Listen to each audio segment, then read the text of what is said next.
August 1977, Graceland. The mansion that once pulsed with music and laughter now sits in suffocating silence. On the desk, pages lie neatly stacked, blotched with ink. Beside them, a half-finished cup of coffee has gone cold. At the table sits Joe Esposito, Elvis's closest aide, clutching a pen that trembles in his hand. He isn't writing lyrics. He isn't taking notes for the next tour.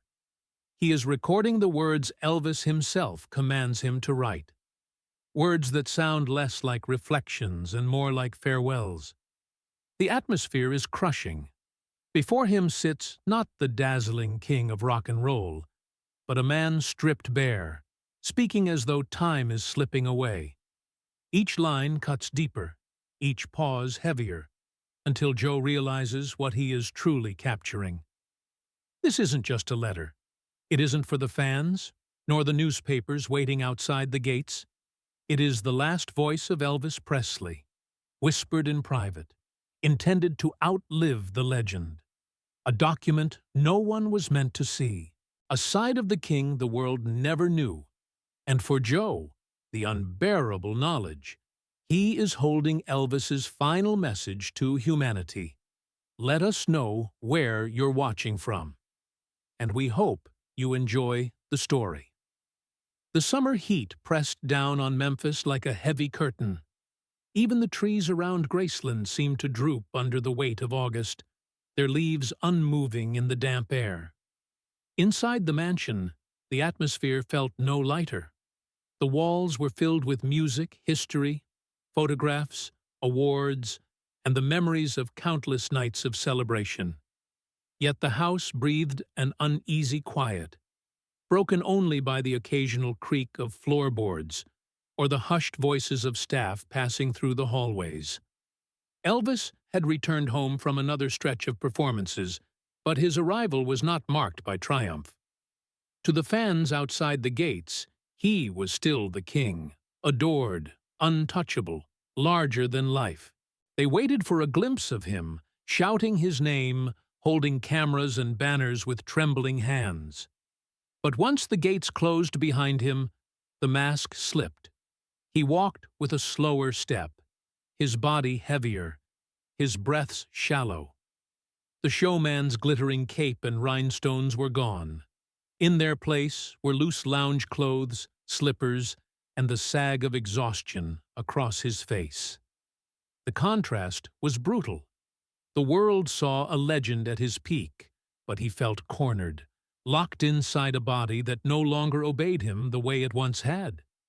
Years of relentless touring, of medication meant to push him further than any man should go, had left him fragile.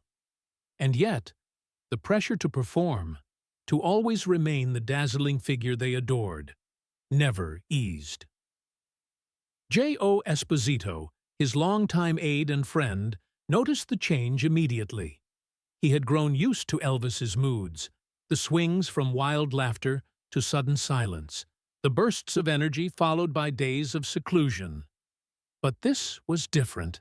Over the past few nights, he had found scraps of paper scattered around Elvis's bedroom and the den. Not lyrics, not half-sketched ideas for songs as usual, but fragments of sentences that unsettled him. Phrases written in hurried, uneven lines. What will remain when I'm gone? If I leave tomorrow, what truth will they carry? Joe picked one up once, only to quickly set it back where he found it. Something about those words felt private, as if they were not meant for anyone's eyes, and yet their presence chilled him. Elvis had always been reflective, yes, but never so pointed, never so final. That evening, the house was unusually still. A lamp in the corner cast a golden glow across the living room, soft against the velvet drapes and ornate furniture. The faint smell of coffee lingered in the air, though the cup on the table had gone cold. Elvis sat in his favorite chair, his eyes fixed somewhere beyond the walls, beyond Memphis itself. His fingers tapped lightly against the armrest, restless, as though searching for a rhythm that wasn't there. Joe entered quietly, uncertain whether to disturb him. He carried the familiar unease of someone who had seen his friend in both glory and despair, knowing the wrong word might tip the balance either way. "Elvis?" Joe's voice was low. Elvis turned his head slowly, as though pulled back from a far distance. His expression was unreadable at first, then softened into something weary, almost tender. He gestured for Joe to come closer. "Sit down," he said. His voice carried that deep timbre, still magnetic even in fatigue, but there was no stagecraft in it now. It was the voice of a man stripped of pretense. Joe sat, waiting. Elvis leaned forward, elbows on his knees, and for a moment only the ticking of a clock filled the silence. Then, with a steadiness that surprised Joe, he spoke. "I want you to write something down for me," Elvis said. Joe blinked. "You mean a note? A letter?" "Not a letter. More than that." Elvis's eyes narrowed, focused, as though he were making a decision in that very instant. "This isn't about music, Joe. It's not about the next record or the next show. It's about me. About what's left when all this—" He gestured vaguely around the room, to the trophies, the gold records, the portraits. "When all this doesn't matter anymore." Joe felt a tightness in his chest. He had heard Elvis speak about fame's cost before, but never in this tone. This was not the usual late-night rambling. This was deliberate. Elvis leaned back, his face cast in shadow. "People will remember the jumpsuits, the songs, the screaming crowds, but they won't know me. Not the man sitting here, in this room, wondering what it was all worth. They'll think they knew, but they won't." Joe's throat went dry. He wanted to protest, to tell him the world adored him, that he would be remembered forever. But the words stuck. He knew Elvis was not looking for comfort. He was opening a door into something raw, something that demanded silence. "I've started writing it myself," Elvis admitted, nodding toward the scattered papers on the nearby table. "But it's not right. It doesn't sound like me. You've been here. You've seen me in ways no one else has. I need you to help me, to put it down so it's real. Not for the fans, not for the newspapers, for the truth." Joe hesitated, his hands tightening on his knees. The responsibility felt immense, almost unbearable. "Elvis, why now?" he asked softly. For a moment, Elvis didn't answer. His gaze drifted toward the window, where the faint glow of the gate lights shone in the night. His reflection stared back at him in the glass. Not the king, but a tired man in his 40s, older in spirit than in years. Finally, he said, "Because time isn't promised, and I can feel mine slipping." The words landed like a blow. Joe felt a chill ripple through him, a fear he could not disguise. But Elvis, strangely, looked calmer after saying them, as though the admission itself was a release. "Write it for me, Joe," he said, his tone firm but gentle. "Every word. Don't change a thing. This is more important than the music, more important than the stage. This is the only way I'll still be me when I'm gone." Joe swallowed hard, fighting the knot in his throat. He nodded, though his voice trembled. "All right, I'll write." Elvis leaned back, closing his eyes for a moment, as if relieved. The lamplight flickered faintly, and in the stillness of Graceland that night, the air seemed to shift, as though history itself had taken a new breath. For the first time, Joe understood that the man the world worshipped as a legend was desperately trying to leave behind something human, something unvarnished. And for the first time, he feared that this task was not just important. It was urgent. The mansion was hushed that night, as though it too sensed something shifting within its walls. Outside, the cicadas droned steadily in the thick Memphis air, but inside Graceland, silence ruled. Even the usual sounds of staff moving about were absent. The room seemed suspended in time, waiting for something that had not yet happened. In Elvis's bedroom, the curtains were drawn. A single lamp on the desk threw a cone of pale light across scattered sheets of paper and the gleam of a fountain pen.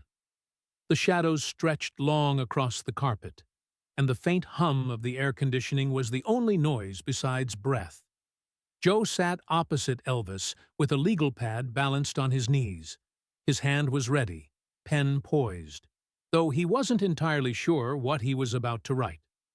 He had taken down Elvis's words before, memos, reminders, the occasional lyric idea, but this felt different from the start. There was a weight in the room, a gravity that made even the small gesture of putting pen to paper feel like stepping onto sacred ground. Elvis leaned back in his chair, his hands resting loosely on the arms, and began to speak. His voice was steady at first, low and even, carrying across the dim room with a peculiar intimacy. "Write this down," he said. "Not about the stage. Forget the stage. Forget the lights. Forget the people screaming my name. That's not what I want to leave." Joe's pen scratched across the paper, his handwriting hurried but careful not to lose a word. "I was a boy in Tupelo once," Elvis continued. "We had nothing, less than nothing. Mama worked herself raw, and Daddy, well, he tried, but times were hard. I remember lying awake at night, staring at the ceiling, wondering if we'd eat the next day. That boy, he never left me. No matter what I put on, no matter how many records sold, I was always him." He paused, his gaze fixed on the corner of the room, as if he could see that boy standing there. "Make sure they know that. Make sure they remember not the king, but the kid who prayed for a better life." Joe's hand trembled slightly. The words coming out of Elvis's mouth sounded less like recollections and more like confessions. It wasn't nostalgia. It was raw honesty, stripped of the polish that fame demanded. Elvis went on, "Write about the nights after the shows, the way I'd walk back into an empty suite, still hearing the crowd in my ears, but feeling nothing but silence in my chest. Tell them that applause never fills the quiet. That's the truth. Tell them that sometimes I thought the loneliness would swallow me whole." The pen faltered. Joe blinked against the sting in his eyes and forced his hand to keep moving. He had seen Elvis come back from shows exhausted, yes, but he had never heard him put it into words like this. Elvis shifted, his expression flickering with something almost like humor, though the edges were sharp. "And don't make me sound like some saint. You know better. I made mistakes. Too many. Women, pills, anger when I should have had patience. Write it down. Let them know I was weak as often as I was strong." His tone was uneven now, swinging between a half-smile and a heaviness that pulled every word down. He would fall silent for a full minute, staring into the distance as though listening to something only he could hear, then suddenly speak again, sharp and insistent. At one point, he stopped mid-sentence and looked toward the window, where faint city lights shimmered beyond the trees. His voice dropped to a near whisper. "They'll remember me wrong, Joe. They'll turn me into something I never was. A picture on a wall. An image without breath. And that's not the man I am. So write it right. Promise me you'll write it right." Joe swallowed hard. His grip on the pen was slick with sweat. He wanted to tell Elvis not to talk like this, that the world already loved him as he was, but he knew it would only sound hollow. Instead, he nodded, though Elvis wasn't looking at him. The pad was filling quickly, the ink forming lines that carried the weight of a man's soul. Joe could barely keep up, and every stroke felt like chiseling something permanent. Each pause Elvis made seemed heavier than the words themselves, each silence charged with meaning that the paper could never capture. At last, Elvis leaned forward, elbows on the desk, his eyes suddenly sharp again. "Say it plain," he ordered. "Not polished, not dressed up. Write it the way I'm saying it. If you pretty it up, you'll be lying. This isn't for the papers. This is for me." Joe's chest tightened as he looked down at the pages already scrawled with sentences that felt more like a last testament than a casual dictation. The thought gnawed at him. Was he writing Elvis's will? His farewell?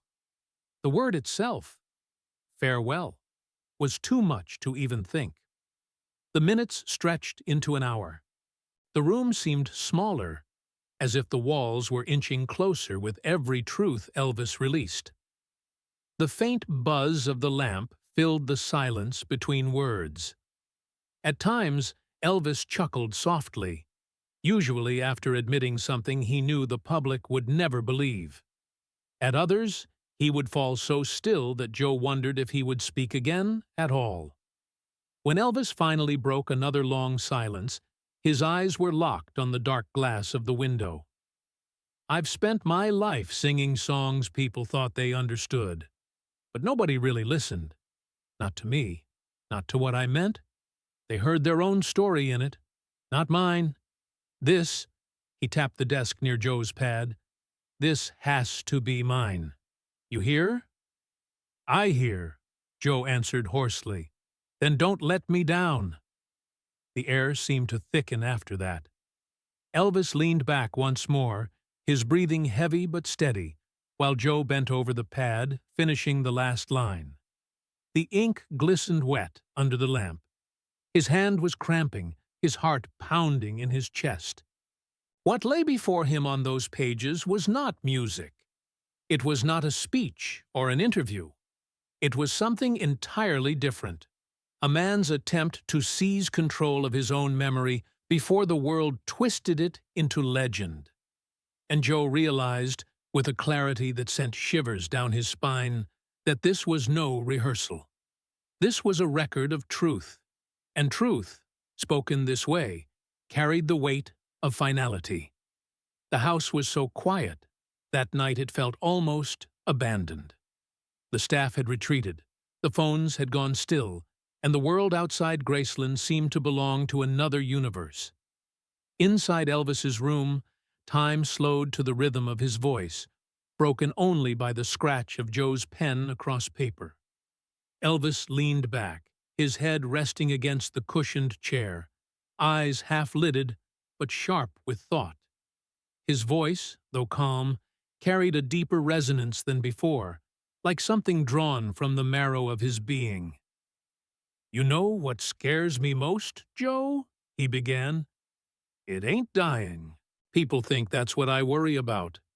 But that's not it." He shifted slightly, his gaze moving to the ceiling.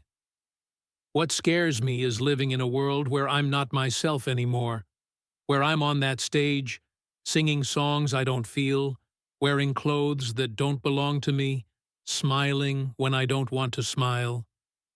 That's worse than dying." Joe's pen moved automatically, but his chest tightened with each word. He had heard Elvis complain about contracts, about being pushed, about endless tours, but never in this naked, unguarded way. This wasn't about career frustrations.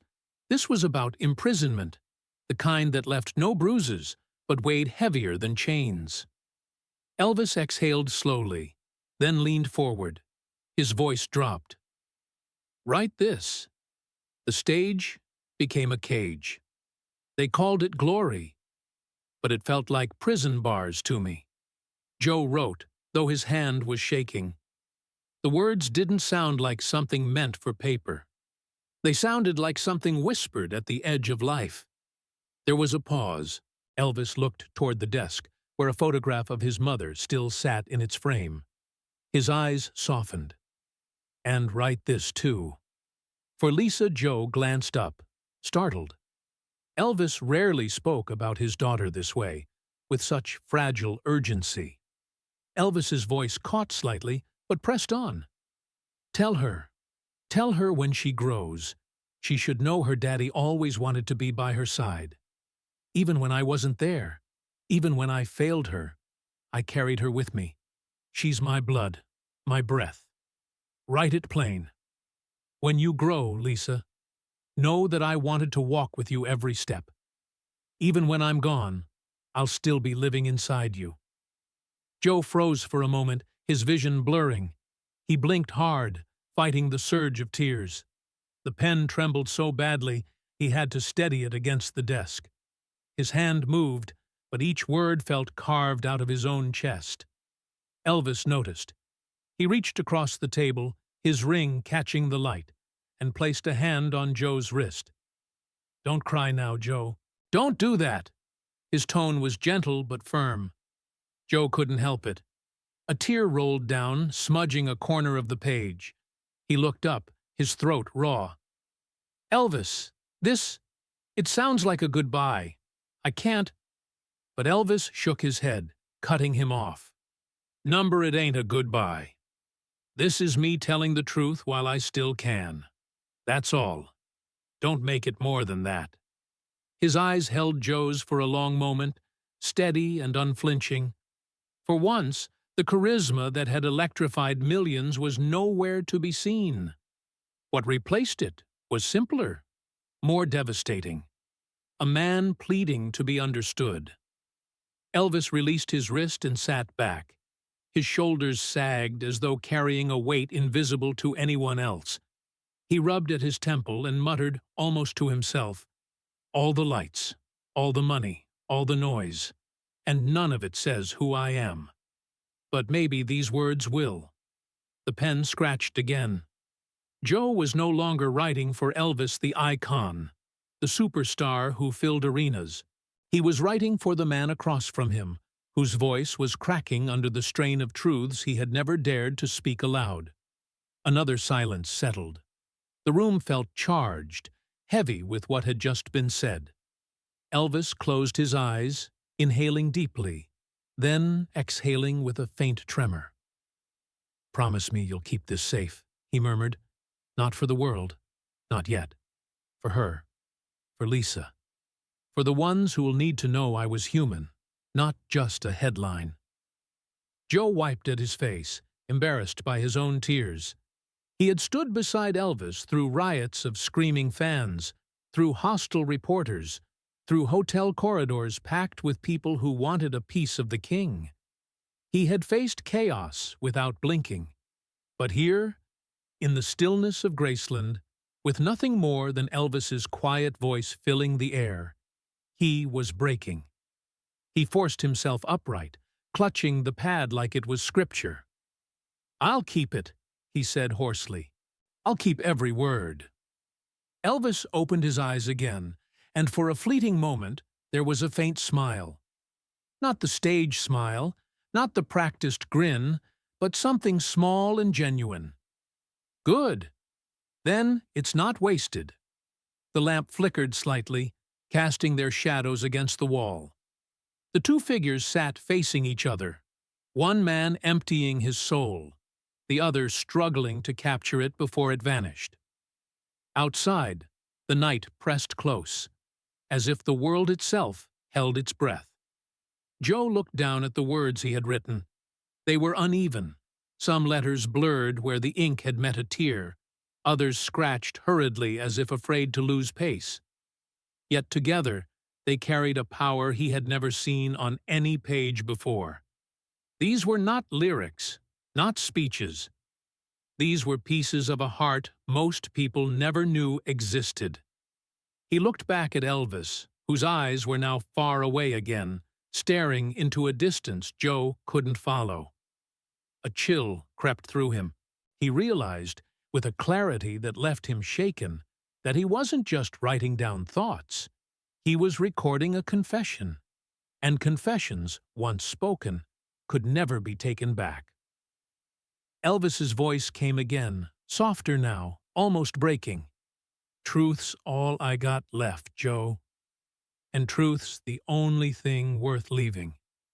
Joe lowered his pen slowly, overcome. He knew then that this wasn't just a night's work. It was the beginning of something final, something sacred. The hours blurred inside Graceland, as though the house itself had lost track of time. Joe sat hunched over the legal pad, his wrist sore, his eyes strained. He had already filled page after page, but Elvis showed no sign of stopping. If anything, his words grew more deliberate, like a man who knew that every sentence might be his last chance to set the record straight. Elvis shifted in his chair, the lamplight tracing the lines of weariness across his face. His voice, once relaxed in its cadence, now cut sharper, as if he were addressing an invisible audience in the room. "Write this down, Joe," he said firmly. "This ain't for the crowds, not for the headlines. This is for my people, the ones who played beside me, hauled the gear, stood in the shadows while I stood in the light." Joe straightened, sensing the change. Elvis rarely spoke about his band, his crew, in such direct terms.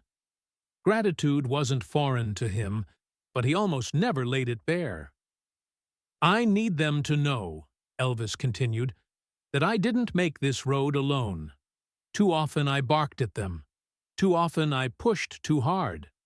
I was scared half the time, scared the magic would slip, scared the crowd would see through me. And when I was scared, I was cruel. Write this plain. I was hard on you because I was harder on myself. Forgive me for the times I failed you." Joe's pen caught the words with careful strokes, his chest tightening. He thought of the long nights on tour buses, the endless rehearsals, the sudden bursts of anger when Elvis's nerves boiled over. The men had endured it all, and many had stayed loyal despite it. To hear Elvis finally confess this, even in private, felt monumental. Elvis leaned back, his eyes clouded with memory. Without them, there'd be no King. There'd be no music. I owe them everything. He paused, then added softly, "Tell them I knew that, even when I didn't say it." Joe's hand slowed, his vision blurring again. He clenched his jaw and forced the words onto the page. Suddenly, Elvis lifted a hand. "Stop writing." Joe froze. Elvis rose heavily from his chair, moving toward the corner where a stack of old boxes sat untouched for years. The cardboard was worn, edges frayed, dust gathered thick along the lids. Elvis bent, sifted through them with surprising focus, and pulled one box free. "Help me with this," he muttered. Joe set the pad aside and crossed the room. Together they heaved the box onto the table. The top flaps creaked open, revealing hundreds of envelopes. Fan letters, some yellowed with age, others still crisp. They spilled out in piles, some tied with string, others loose, covered in handwriting from every corner of the country. Elvis ran his hand through them slowly, almost reverently. "Years they've been sending these," he murmured. "I read some, not all. Couldn't keep up. But they kept coming. Kids, old folks, people in hospitals, folks who felt I was singing just for them." He pulled one envelope at random, tore it open with care, and unfolded the letter. His lips moved as he read silently. Then he stopped, swallowing hard. He handed it across to Joe. The letter was scrawled in uneven handwriting, the kind of print a child would make. It was from a boy in an orphanage who wrote about how hearing Elvis sing on the radio made him feel less alone. "When you sing, I feel like someone knows me," the boy had written. "Like I matter." Elvis's voice was quiet, almost breaking. "That's it, Joe. That's the reason. Not the gold records, not the screaming crowds. This boy. People like him. That's who I sang for." He pressed the letter flat on the table, staring at it as though it were more valuable than all the trophies in the house. His shoulders rose and fell with a deep breath. "Write this down. Fame was never the prize. The prize was the faces I never saw, the hearts I never touched with my hands, but reached with my voice. Joe obeyed, each word sinking like lead. The room shifted again. The king of rock and roll wasn't there, not the dazzling performer in rhinestones. What stood before Joe was a man stripped bare, building something that wasn't just a letter, but a monument in words, not to glory, but to humanity.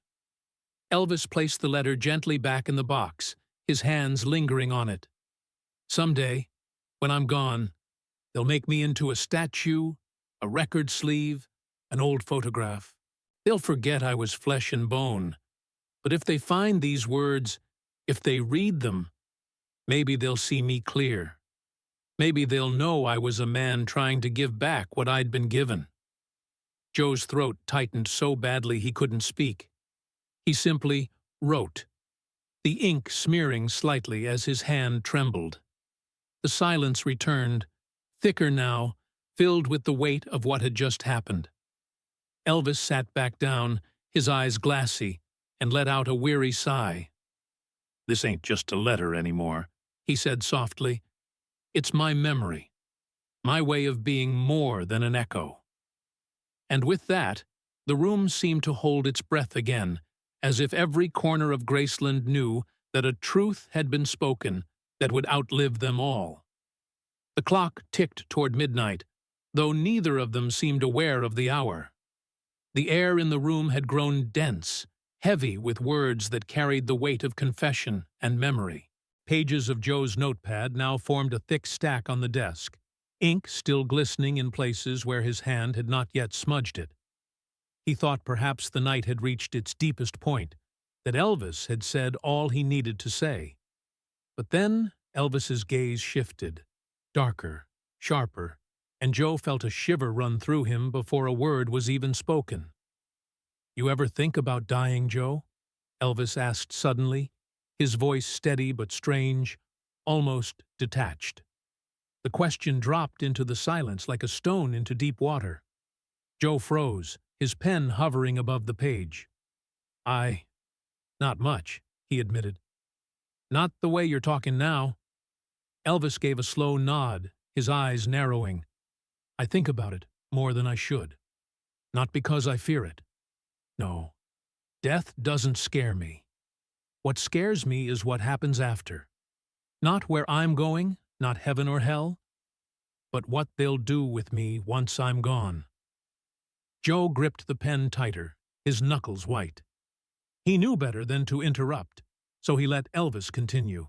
"They'll turn me into something hollow," Elvis said, leaning forward, his voice gaining a bitter edge. "An icon without a soul. They'll sell me like a trinket, a picture for tourists, a voice stripped of the man who carried it. And I can't stand the thought of that. I don't want to be remembered as a statue. I want them to know I was flesh, I was bone, I was flawed, I was trying." The words were sharp, cutting through Joe like a knife. He scribbled as fast as he could, but his chest ached with every syllable. Elvis rubbed at his temple, then spoke more softly. "Write this. If I die, don't let them make me into something perfect. Let them remember I made mistakes, that I fell short, but that I loved with everything I had. Tell them I wasn't a king. I was a man who cared too much, even when I didn't know how to show it." Joe's pen scratched the words onto the page, his vision blurring again. He could barely breathe, the enormity of what Elvis was dictating pressing down on him. These were not musings for the future. These sounded like instructions. He swallowed hard, his voice breaking as he whispered, "Why now, Elvis? Why are you saying this now? You've still got time. You'll go back on stage. You'll keep singing." Elvis lifted his eyes, steady and calm, though his face bore the exhaustion of years. "No, Joe. I feel it. Time's short. My body tells me every day, every pill, every show, every sleepless night, It's all catching up.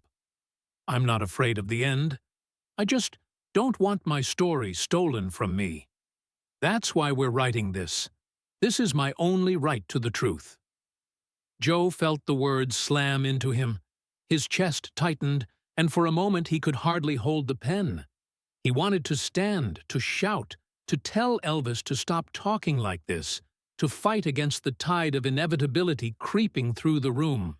But when he looked at his friend, the slumped shoulders, the deep weariness in his eyes, the certainty in his voice, he knew resistance was useless.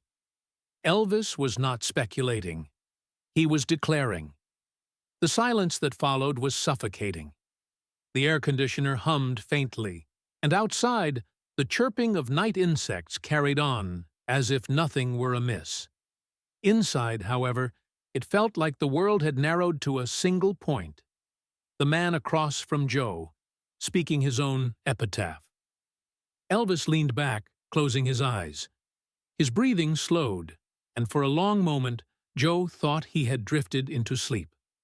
But then Elvis's lips moved again, words spilling out with painful clarity. "Write this too. I don't need marble. I don't need crowns. I only want to be remembered as someone who gave what he could, even when it cost him everything." Joe's chest heaved. His pen scratched across the page, but his tears blurred the ink, smearing lines until they looked like shadows. He quickly flipped to another sheet, desperate to keep pace, to catch every last word before it vanished into the silence. Elvis's eyes opened once more. They gleamed with something resolute, even fierce. "Promise me, Joe," he said quietly. "Promise me you won't let them strip this down. Promise me these words will survive." Joe looked at him, unable to hide the fear in his own face. He felt small, crushed under the weight of the trust being placed in him. His voice cracked when he answered, "I promise." Elvis nodded once, satisfied. His expression softened, the fierceness fading into something almost peaceful. For a fleeting moment, he looked lighter, as though naming his fear had lifted part of the burden. Joe sat still, pen dangling uselessly now. He knew the room would never feel the same again. The words he had just written were not meant for today, or even tomorrow. They were meant for a world without Elvis Presley in it. And that realization was almost too much to bear. The lamp buzzed faintly. Shadows lengthened on the walls. The air in Graceland grew unbearably heavy, as though it carried the weight of an unspoken truth. The man seated before him was preparing, in ways only he understood, to leave. And all Joe could do was write and weep. The night deepened, but Elvis showed no sign of letting go. His body sagged with fatigue, yet his eyes gleamed with something fierce and urgent, as though time itself were running out, and every breath had to carry the weight of a lifetime. The stack of pages on the desk had grown thick, but to Joe it still felt incomplete, as if some crucial part of the man across from him hadn't yet been spoken into existence. Elvis leaned forward, both hands pressed against his knees. His voice dropped lower, more reflective now, almost tender. "There's one more thing I need to say, Joe. Maybe the most important." Joe tightened his grip on the pen, bracing himself.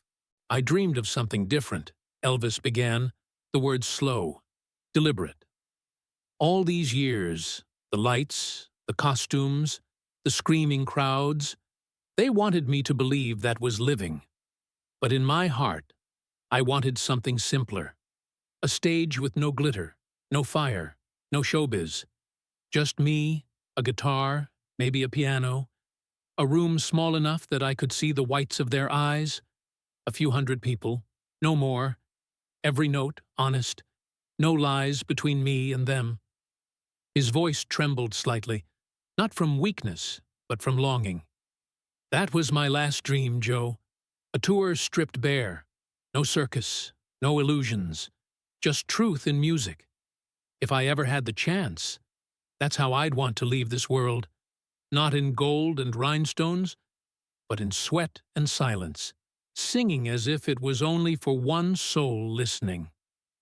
Joe's pen scratched across the page, the vision hitting him like a blow. He could see it. Elvis on a small stage, the room hushed, no blinding spotlights, just a man and his song. And the image hurt, because he knew the machine that had built Elvis Presley would never allow such a thing. Elvis's tone sharpened suddenly. Write this. If I disappear, remember me that way, not in the thunder of an arena, but in the quiet of a night when one song carried you through. That's how I want to live in their memory. Joe hesitated, his throat thick with emotion, but the pen moved anyway. Then, without warning, Elvis rose. He moved slowly, but with purpose, toward the piano that sat in the corner of the room. Its wood was scuffed, its keys worn from years of use. It wasn't the kind of instrument meant for display. It was the kind meant for living with, playing late into the night when no one was listening. He lowered himself onto the bench and rested his hands on the keys. For a moment, he didn't play. He simply sat there, eyes closed, breathing deeply, as though summoning something from within. Then, softly, he began to press the keys. The sound was imperfect, a little out of tune, faintly uneven, but alive in a way no studio recording could ever capture. He played a few slow chords, the melody fragile, tentative. His voice rose over them, quiet, hoarse, but carrying a weight that made Joe's chest ache. It wasn't a full song. It wasn't rehearsed. It was one unfinished line, sung half under his breath. A fragment that hovered in the air like a prayer. The words trailed off, dissolving into silence before the phrase was complete. Joe, almost without realizing, wrote the unfinished lyric down on the pad, the ink shaky. It felt less like capturing music and more like preserving the last heartbeat of a man. Elvis's fingers lingered on the keys, then stilled. He didn't look at Joe right away. His gaze was distant, as though the sound had carried him somewhere far beyond the room. Finally, he said softly, "That's the last piece. The rest of me is in those words you've written, but that was my signature." Joe stared, frozen, overwhelmed. He had seen Elvis command stages of thousands, had witnessed women faint at the sound of his voice, had heard perfection crafted in studio sessions. Yet nothing compared to this. One man at a battered piano, whispering a fragment of truth that cut deeper than any hit single ever had. The silence after the note faded was immense, almost unbearable. It pressed down on Joe until he felt he couldn't breathe. He looked at the pages before him, then back at the man sitting in shadow at the piano bench. Elvis turned his head slightly, his face caught by the lamplight. His eyes were tired, but calm. "Now you understand, Joe. This isn't for them. This is for me. For the part of me that never made it onto the record. The part that always got buried under the show. If anyone ever finds it, they'll know who I really was." Joe swallowed hard, forcing back the tide of grief rising in his throat. His hand rested on the pad, the last lyric staring up at him like a closing line. He realized with a jolt that made his stomach twist that he had just witnessed something final. Not the death of Elvis Presley, but the birth of his last testament. He whispered, barely audible, "I'll keep it safe." Elvis gave the faintest of nods, then lowered his head. His hands slipped from the keys, falling into his lap. The room returned to silence, broken only by the hum of the lamp and the faint whir of the air conditioner. But to Joe, it was no longer silence. It was the echo of a dream. The last dream of a man who had lived his life in thunder, and now longed only for a single unadorned note that belonged to no one but himself. The stack of written pages now seemed like its own presence in the room, a silent witness to everything spoken that night. Joe's hand ached, his eyes burned, yet he dared not stop. Each pause from Elvis felt like it might be the end. But then another thought would surge forth, and Joe would scramble to capture it before it dissolved into air. Elvis sat slumped in his chair again, having left the piano behind.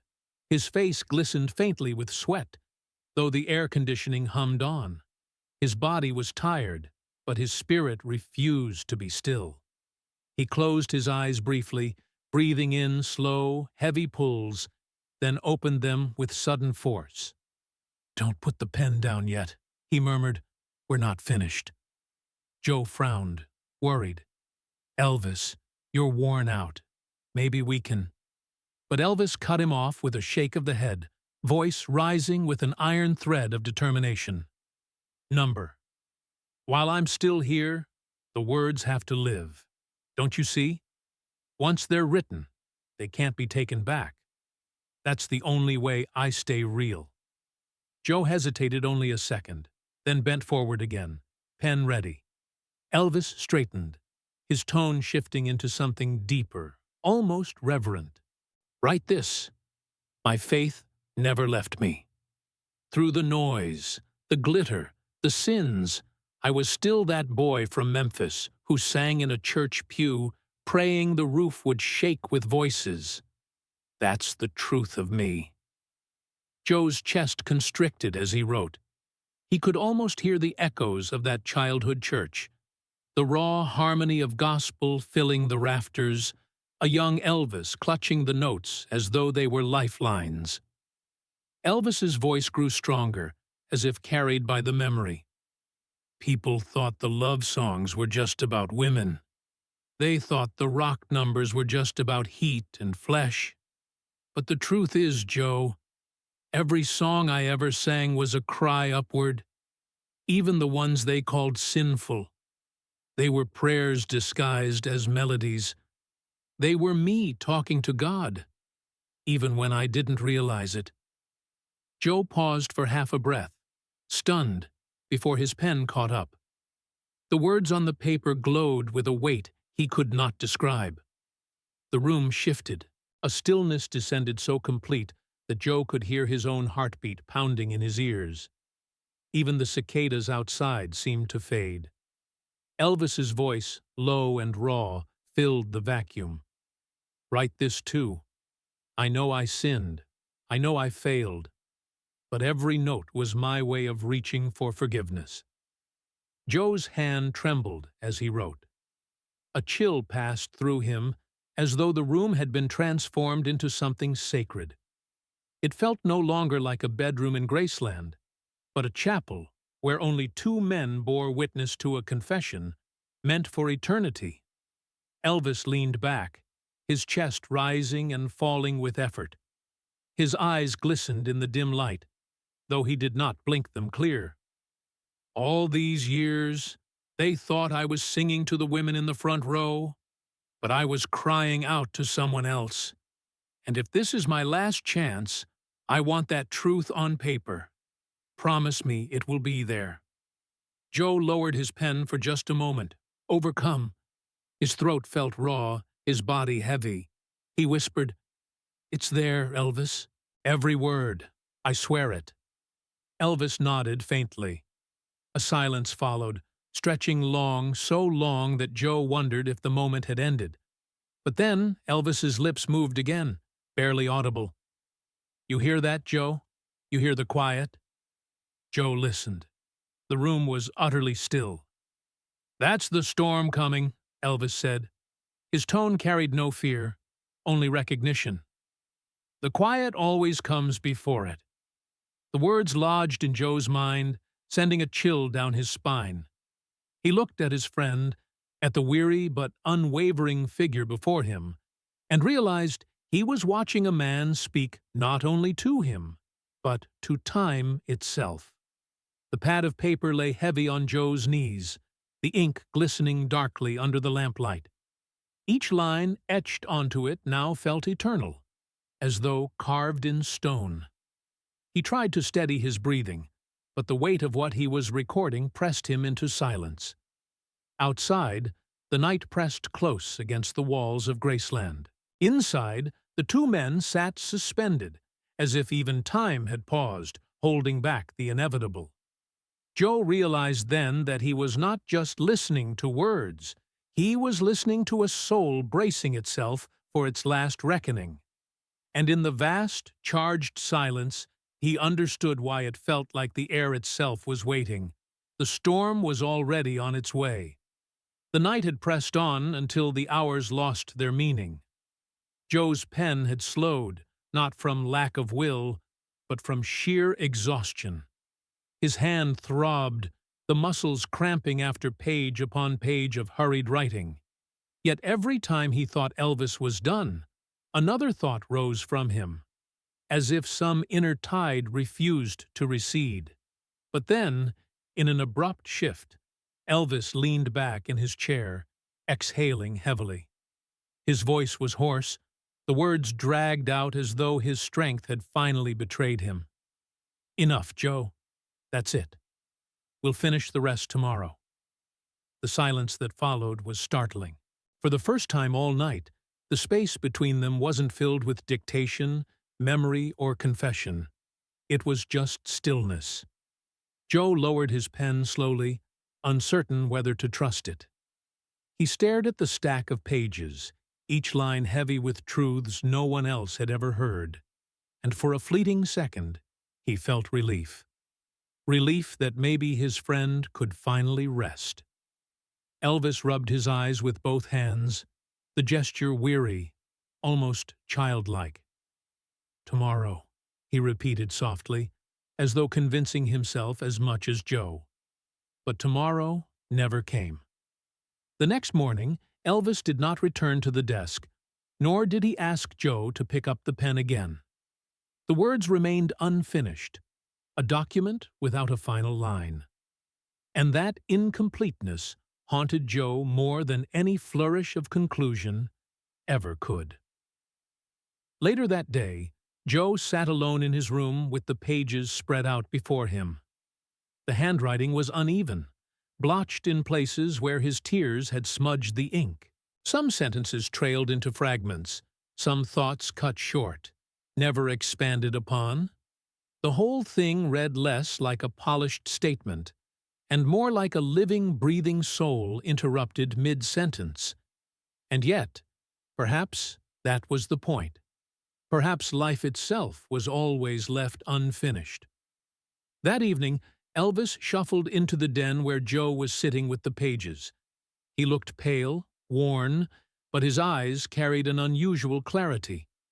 He lowered himself into a chair across from Joe and stared at the papers for a long moment. "You read it back?" he asked. Joe nodded. "Every word." Elvis tilted his head, his lips pressing together tightly. "And?" Joe hesitated, then said quietly, "It feels unfinished." Elvis let out a slow breath, almost a chuckle, though it was hollow. "Good. Leave it that way. Don't add an ending that isn't mine." He leaned forward, resting one hand on the pages.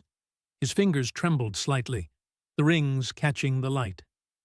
"Life doesn't tie itself up with a ribbon, Joe. It just stops. If this letter feels like that, then it's true."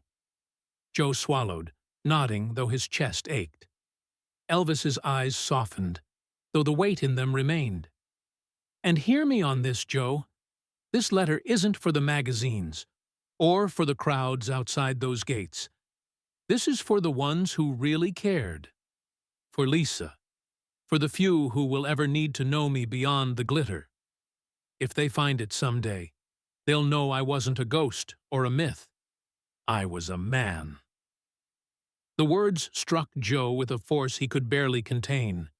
He gripped the edge of the pages, suddenly terrified by the responsibility of holding them. This wasn't just paper. This was the raw essence of Elvis Presley, stripped of spectacle. Elvis reached across the desk and laid a hand on Joe's shoulder. The touch was light, but the meaning heavy. "You'll carry this when I can't." Joe met his eyes. What he saw there unsettled him. Not fear, not resignation, but a calm acceptance, as though Elvis had made peace with the inevitable. The house that night felt unnaturally calm, too calm. The usual stirrings of Graceland, the staff moving through halls, the faint hum of distant voices, seemed to vanish. Even the air felt still, dense with anticipation, as though every wall, every picture frame, every shadow understood that something irreversible was approaching. Joe sat awake long after Elvis retreated to his room, staring at the stack of pages. He couldn't shake the feeling that he was holding history in its rawest form, but also that he was holding something fragile, a truth too delicate to survive the outside world. He thought of all the people who would one day demand to know the contents: reporters, publishers, fans hungry for pieces of the king. And he thought of Elvis's words: "This is not for them. This is for those who loved me." That night, sleep would not come. Joe felt as though the silence itself had teeth, pressing in from all sides. Graceland had become too still, like a stage waiting for the curtain to fall. When Elvis appeared again in the hallway, moving slowly, his hand brushing the wall for support, Joe rose instantly. Elvis stopped in front of him, eyes clear despite the exhaustion etched into his face. "You'll know what to do," Elvis said quietly, "when the time comes." Joe wanted to protest, wanted to say, "No, the time isn't coming, not yet," but the words wouldn't form. He could only nod. Elvis gave a faint smile, one that carried both gratitude and finality. Then he turned, disappearing back into the shadows of the hallway. And the silence of the house deepened, not peaceful, but eerie, as though Graceland itself had fallen into prayer. The morning of August 16th began like any other, yet the air felt heavier, as though the house itself carried a secret. The sun crept through the curtains in thin, pale strips, lighting the hallways with a gentleness that seemed at odds with the weight pressing down on Graceland. Joe awoke early, restless, his mind still circling around the words Elvis had dictated in those long hours the night before. He had stacked the pages carefully, bound them with a clip, and placed them inside his desk drawer. Yet he barely slept, haunted by the unfinished lines, by the image of Elvis disappearing down the hall, with that weary but knowing look in his eyes. By mid-morning, the mansion stirred with the usual routines: voices in the kitchen, footsteps up and down the stairs, the faint sound of water running in the bathrooms. Joe forced himself to join in the rhythm of the day, though an unease clung to him like a shadow. Then came the sound, a thud, muffled shouts, the sudden chaos of people rushing where they shouldn't have been rushing. Joe's chest locked. He didn't need anyone to tell him. Before he even reached the door of Elvis's bathroom, he knew. Inside, the scene froze him. Elvis lay collapsed on the floor, his body still, his face pale, eyes closed. For all the energy he had carried across decades of music, for all the power of his voice and the electricity of his stage, here he was, silent. People moved quickly around him, calling for help, for doctors, for miracles. Joe stood in the doorway, unable to move, his heart hammering so hard it drowned out every other sound. He clutched the frame, his breath shallow, unable to reconcile the sight before him with the man who had filled the world with music. He wanted to shout, he wanted to cry, but nothing came. Only silence. Hours later, when the house had fallen into shock and the world outside began to learn the news that would shatter millions, Joe sat alone in his room. The drawer was open. The pages lay spread across his desk. He stared at them, tears rolling unchecked down his face. The words blurred as he read them again, each sentence echoing now with unbearable clarity. They were not just reflections, not just musings. They were farewells. One line in particular struck him like a blade. It was one he had almost overlooked while writing, scribbled hastily as Elvis's voice broke into softness. "You were my brother, even when I didn't say it." Joe's hand shook as he touched the ink, tracing the uneven letters. It felt like the words had been left for him alone, hidden inside the larger message. A final acknowledgement from the man who so rarely spoke his love aloud. The tears came harder, but with them came a strange pride. He had been there. He had heard the last true voice of Elvis Presley. Not the performer, not the king, but the man. And that voice was now preserved on these fragile sheets of paper, marked by sweat, ink, and tears. He sat back, overwhelmed. He thought of the fans already gathering outside the gates, weeping and singing his songs. He thought of the reporters who would write their headlines, the television anchors who would announce the news with solemn tones. For the world, Elvis had left in a blaze of legend. But Joe knew better. For him, Elvis's real farewell was here, on these pages, unfinished and imperfect, but raw and human. It wasn't rhinestones or gold records. It was a trembling voice in a quiet room, saying the things the world would never hear. He gathered the papers gently, pressing them into a folder. He locked it away, his hands trembling as though he were sealing a sacred relic. He whispered into the stillness, "I'll keep it safe, E. I swear it." The house was eerily quiet. Even with the chaos outside, the phones ringing, the staff whispering in corridors, Graceland felt subdued, like it too was mourning. The stillness pressed against Joe, but within it he heard the echo of Elvis's final words. "This is not for the world. This is for those who loved me." Joe understood then the terrible responsibility that had been handed to him. He alone carried the truth of Elvis's last voice, and he alone would decide if the world ever saw it. As night fell over Memphis and the candles outside Graceland flickered in the thousands, Joe sat by the window with the folder on his lap. The chants of fans drifted faintly through the summer air. They were singing the old songs, clinging to the legend. But Joe sat in silence, holding the reality no one else knew. He did not sing, he did not cry out. He simply listened to the quiet, the kind Elvis had spoken of, the quiet before the storm, and the quiet that followed it. And in that quiet, he realized something. Elvis had gotten the last word after all. Not through the newspapers, not through the crowds, but through ink on paper, sealed in a silence that would outlast the noise. The legend would live on. But Joe knew the truth, and the truth lay hidden, waiting, in those unfinished pages.